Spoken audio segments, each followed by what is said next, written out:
On top of that, I wanted to follow the sakura, so the cherry blossom. I felt too safe in Japan and someone took advantage of it. Takeshita and Cat Street are the most popular fashion streets in Harajuku. Sometimes Japanese people are so perplexed that they will freeze and will say that it's not possible. How much money did you spend on this 3 months long trip?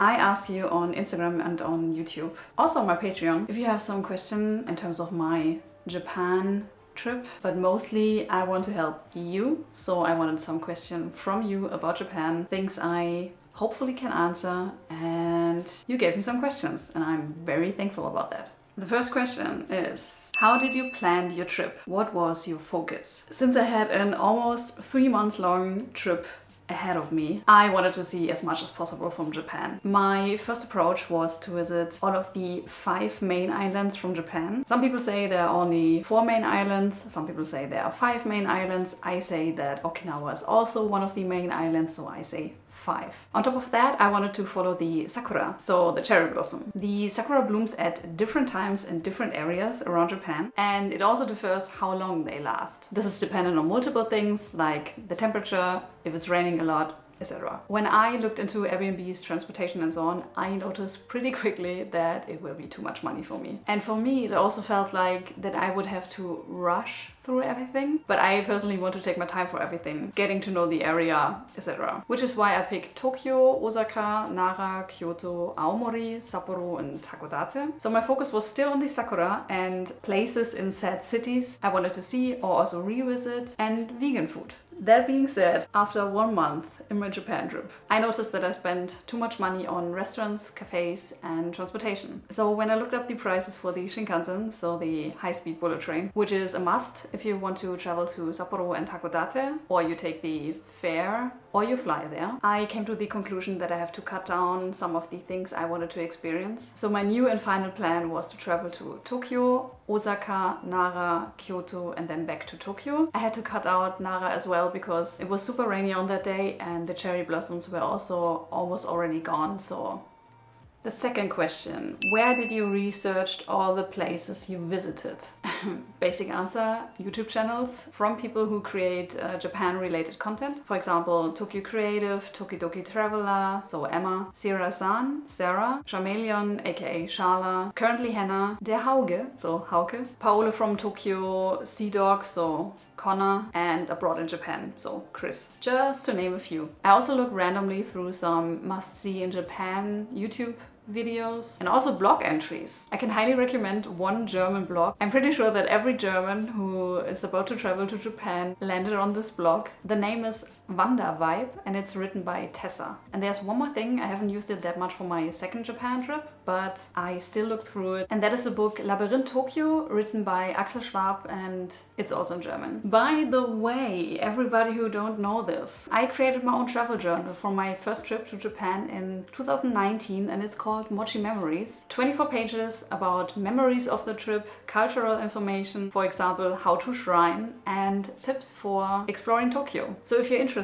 in that, you can get it when my online store reopens, or I have it up on my Patreon, so you can look through it online if you prefer the non-physical option. As always, my Patreon is linked down below. Next question. In which ways was this trip different from your first trip to Japan? Oh boy, was this different. So what I noticed pretty early at the beginning of my recent Japan trip is that I'm a way better traveler than I used to be. A good example is Harajuku. Harajuku is a stylish and fashionable district. Takeshita and Cat Street are the most popular fashion streets in Harajuku. In the district you see a lot of alternative fashion. Probably this dog sitter. I did some research. Their name is 𝗦𝗪𝗖𝗜𝗍𝗪𝗑. I'm sorry that I'm completely butchering your name. And they are the CEO of Furi Furi, a dog trimming salon. They even have their own Instagram page if you want to check them out. And now there are also a lot of vegan options in Harajuku. Even completely vegan cafes and restaurants, which I visited multiple times.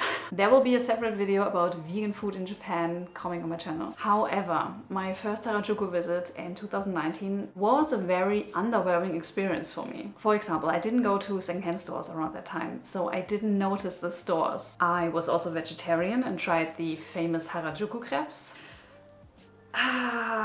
which are basically only filled with sweet cream, and I didn't enjoy them. Even if they would be vegan, I would not enjoy them. I would not, no. Sorry. So back in the day, the only information I had was that this is a place of eccentric fashion, and I haven't seen that much of it the day we visited Harajuku. My Harajuku experience on my second Japan trip was the complete opposite because of two reasons. I traveled solo, and when I travel solo, all my senses operate at their highest level because I'm the one who has to take care of everything, and this way I pay more attention to my surroundings. The other thing is the length. My second Japan trip lasted for almost 3 months, and the first time I visited Japan I had only 8 days to explore everything. So 10 days minus the 2 flight days. Besides from this Harajuku example, I have 4 more things to add and then we will move on to the next question. Both of my Japan trips were budget travel, but at my second trip, I slept in 3 hostels and 1 shared house. And except for my first hostel, I booked all of the other ones while I was traveling. Because I already looked up so much stuff, and you never know if you want to change something during your trip. And trust me, this will probably happen if you stay somewhere for longer. So there was a little bit of uncertainty there. Wi-Fi. We didn't have a pocket Wi-Fi or a SIM card at the first trip to Japan, which was a big mistake. Some people will say that you will be fine because, for example, there's free Wi-Fi on all stations, but it never really worked for us. Forget about this and get yourself a SIM card, like I did on my second trip. I bought mine online. This is not sponsored. I got it from Japan Experience, are they called, and it worked perfectly. My second Japan trip was also not only something I wanted to do for myself, it was also a work-related trip. I produced content for my YouTube channel and my Instagram, and I made interviews, etc. Probably one of my favorite differences is I made friends in Japan. I went to meetups and I also reached out to others for hangouts and just filled up my social cup again, and it felt great. Okay, moving on to the next question, and let's change the scenery a bit. Alrighty. What was surprising for you in Japan? Did you have any culture shocks? I recently heard the term of culture surprises, which is way more positive in my opinion, and I think it sounds cool, so I will continue using this word. Since this was my second trip to Japan and I also do some research and consume Japan related content on the side, I was prepared. One thing that comes to my mind that didn't happen to me, but I personally also didn't know about that. One of my roomies, so a foreigner, got invited to a Japanese wedding, and at least for us Europeans it's normal that when you get invited to a wedding and you're in a relationship with somebody, that they will be your +1. So my roomie expressed her gratitude for the invitation and mentioned her fiance who she will bring with, and the person who invited her reacted a little bit perplexed. And the reason for that is that in Japan there is no +1. If someone invites you to their wedding, you are the only one who's invited to that wedding. My roomie found out about that when we talked about everything at the shared house we stayed at. In the end, the person who's about to get married said to my roomie that she could know about that and that she could bring her fiance to the wedding. Interesting, right? How is it in your country? Can you bring a +1 to a wedding, or is it also strictly reserved only for the person who got invited? Let me know in the comments, I would love to know. One thing you would have brought with you on this trip: 2 decent PJ pants for sure.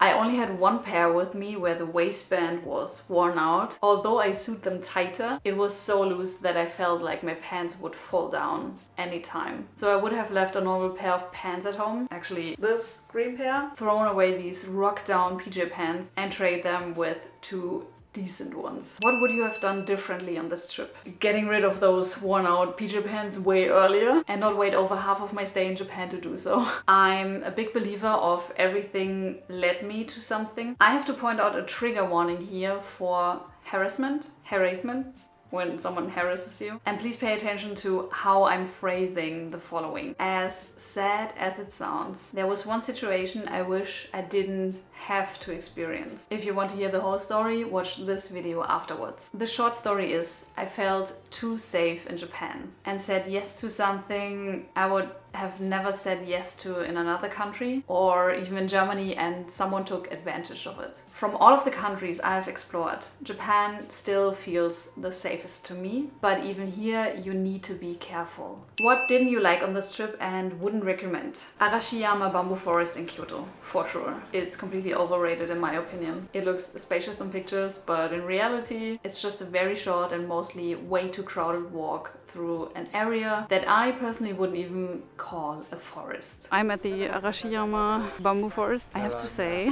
that I'm a little bit underwhelmed because I thought it would be way bigger, but it's a really short walk. Of course, lots and lots of people, but I don't know. I thought it was really like a forest. But yeah, sometimes it's not as it seems on the internet. Wow, what a surprise.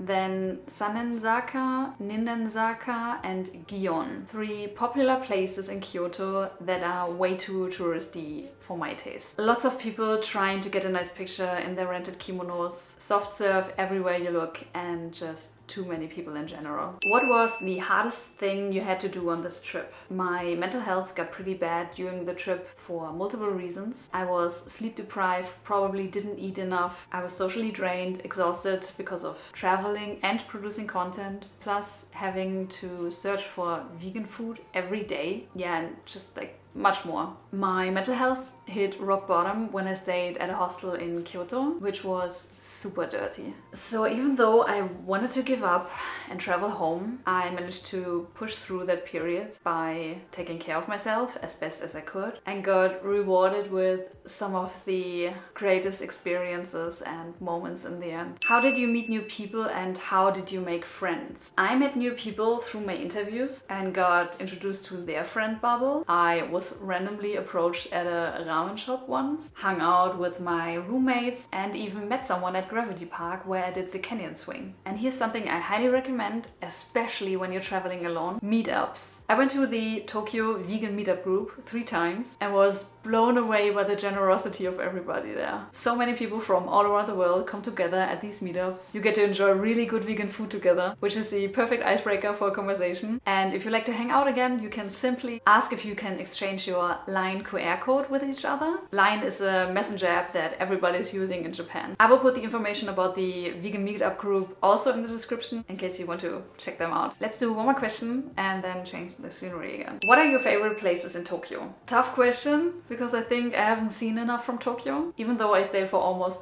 2 months in Tokyo. And also every district has its own charm. If I would need to choose, I would say Yoyogi Park and Meiji Shrine in Shibuya, Harajuku for its secondhand stores and alternative fashion, Shibuya Crossing, all the cute storefronts in Taito City, Muji stores. Muji is a Japanese retailer focused on minimalistic, no brand goods, neon flooded Shinjuku with all its massive billboards, and lastly, simply wandering through side streets in Tokyo. It's an entrance to another small Japanese world, and you're surprised every time that there's indeed a small path and Google Maps wasn't messing with you. Okay, let's change the scenery.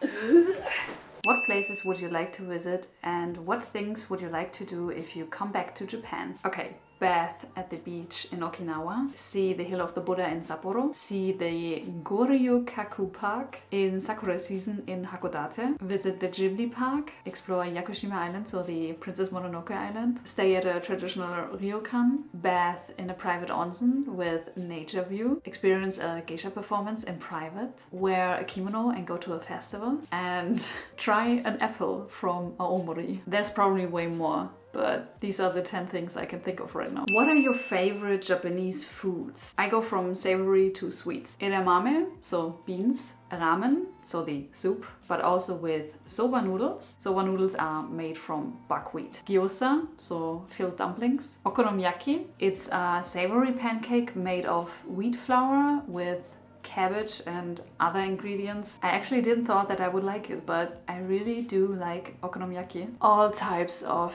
Japanese tofu. Oh, so good. Seasoned seaweed. Oh, so good. Kappamaki, so sushi with cucumber. Sweet potato. Oh my god, sweet potato.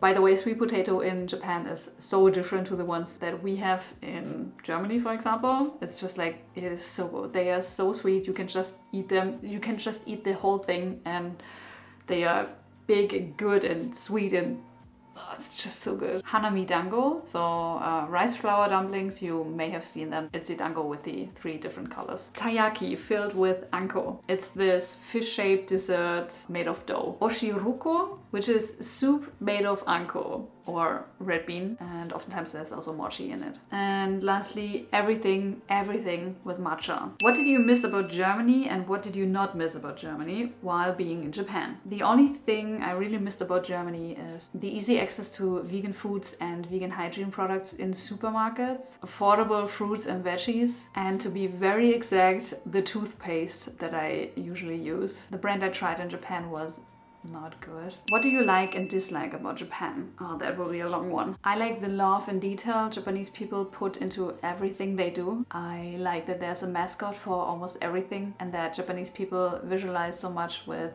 doodles of characters. I like that you can vlog outside in Tokyo and no one really cares. The whole city feels like a playground. I like how everything is stylish, modern and traditional at the same time. The Japanese food culture is out of this world. And that is maybe a very classic German take, but I'm impressed how punctual the trains are, that everybody's quiet in the train. And I also love out of the train jingles. The beautiful Japanese architecture and the love and care that is put into planting areas so that other people can enjoy the view and take a nice picture. Most of the Japanese traditions, for example, the clothing that Japanese people wear for festivities, the festivities themselves, traditional music and so much more. It all fascinates me and they all hit a soft spot in my heart. As much as I like that Japanese people make sure that they not disturb others and how friendly they are in general, I must say that I'm personally not a fan of 𝗦𝗢𝗖𝗜𝗓𝗍. So hone is what you really think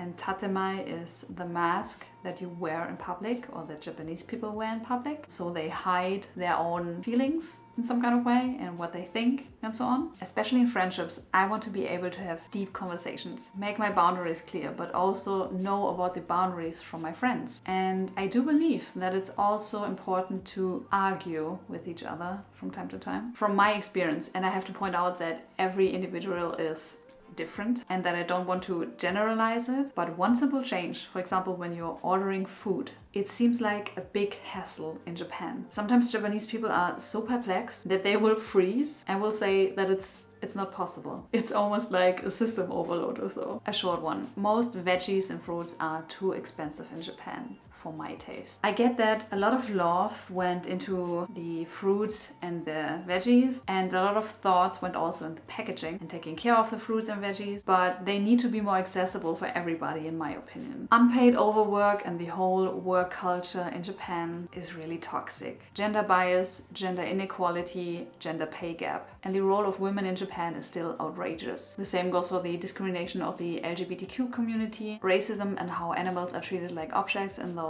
pet shops and pet cafes. How can Japan be more environmentally friendly, especially meat and plastic use? That is a very specific question and I think that I'm not qualified enough to answer this, but I want to try. So when I compare my first trip in 2019 with my recent trip in 2023, I've noticed 2 teeny tiny slight changes. Number 1 is that there are more vegetarian and vegan options available now in Japan. Number 2 is that in a convenience supermarket, I got asked if I need a plastic bag and I didn't got one right away. That being said, there's still a lot of plastic going on in Japan. Popular example is 1 banana wrapped in plastic foil. If the demand isn't there, some things might get discontinued. So by avoiding plastic, not buying and eating animal products, you can make a difference in my opinion. But what you shouldn't do is to fall into the trap of letting yourself being green shaped by the big companies. They are the one who should look closely on their carbon footprint. The same applies for politicians. What you can do, or what Japanese people can do, is to vote for the people who want to do something good for the environment.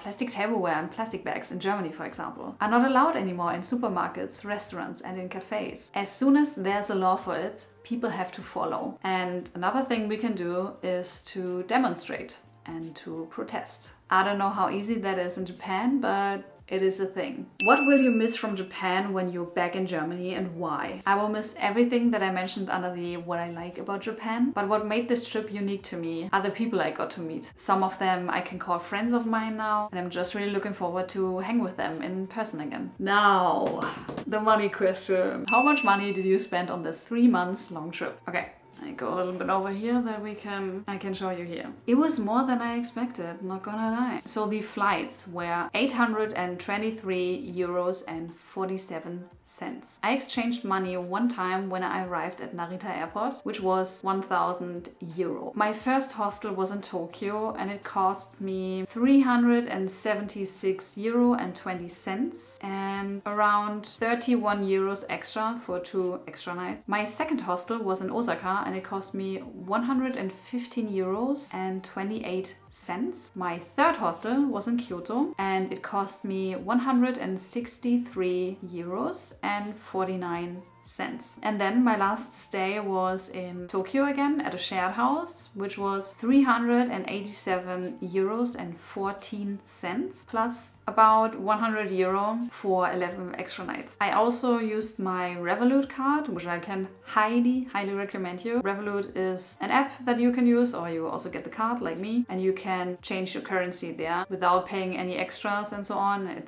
I just highly recommend this. Not sponsored, by the way. So I exchanged 1,270 euros and 93 cents via Revolut. I also got a backpack, but I will not include it because it's not about my trip, you know, it's just like this was for me. So minus the backpack. Hi, editing Elena here. I forgot something. The money I spent at Gravity Park for the canyon swing, I paid 83 euro and 29 cents. And I also paid around 5,000 yen, so 30 euro for a GoPro tripod. And I also have 3 euro and 65 cents on my Revolut app. So this is an amount I also have to separate from the result, which you will see in a sec. Okay, bye. In total, I paid 4,017 euros and 77 cents. That's right, Elena. And I'm pretty sure that most of the money was for vegan food, eating out, and transportation. Also a money question. How expensive is it to live in Japan? I can't answer this question because it depends a lot on the individual, how you like to spend your time and money. If you're a vegan or vegetarian, for example, if you would like to live in the city or more on the countryside, and so on. The one thing I can say is that it's pretty common that you will probably meet your friends and colleagues somewhere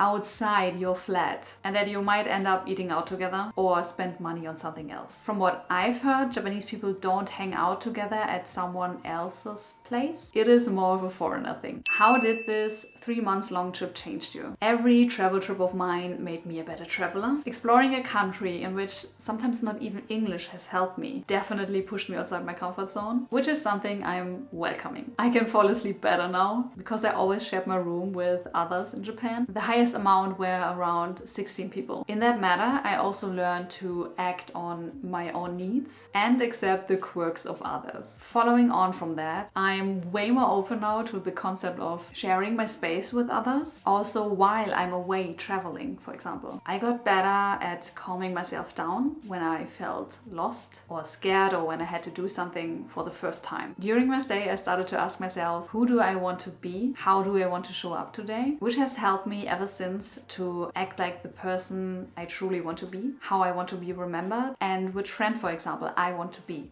Another interesting one, I always thought that I was really introverted and need a lot of me time, but I came to the realization that I'm a social butterfly and I really like to hang out with others. I still need to recharge my social battery, but it's not so much as I thought. Are you planning to visit Japan again? Yes, definitely. If it's possible, I'd like to come back in autumn this year. We reached the last question. Okay. Do you want to live in Japan? Yes. Japan is the only place that gives me the feeling of home. I experienced homesickness for Japan even while I was in Japan. Okay, listen, I'm aware that everyday life in Japan is completely different than having the freedom to just explore the country. But I have to mention that I also worked during my stay, so I got a glimpse of how it could be. I say glimpse because I heard about so many things you have to take care of when you're living in this country. I am shit scared of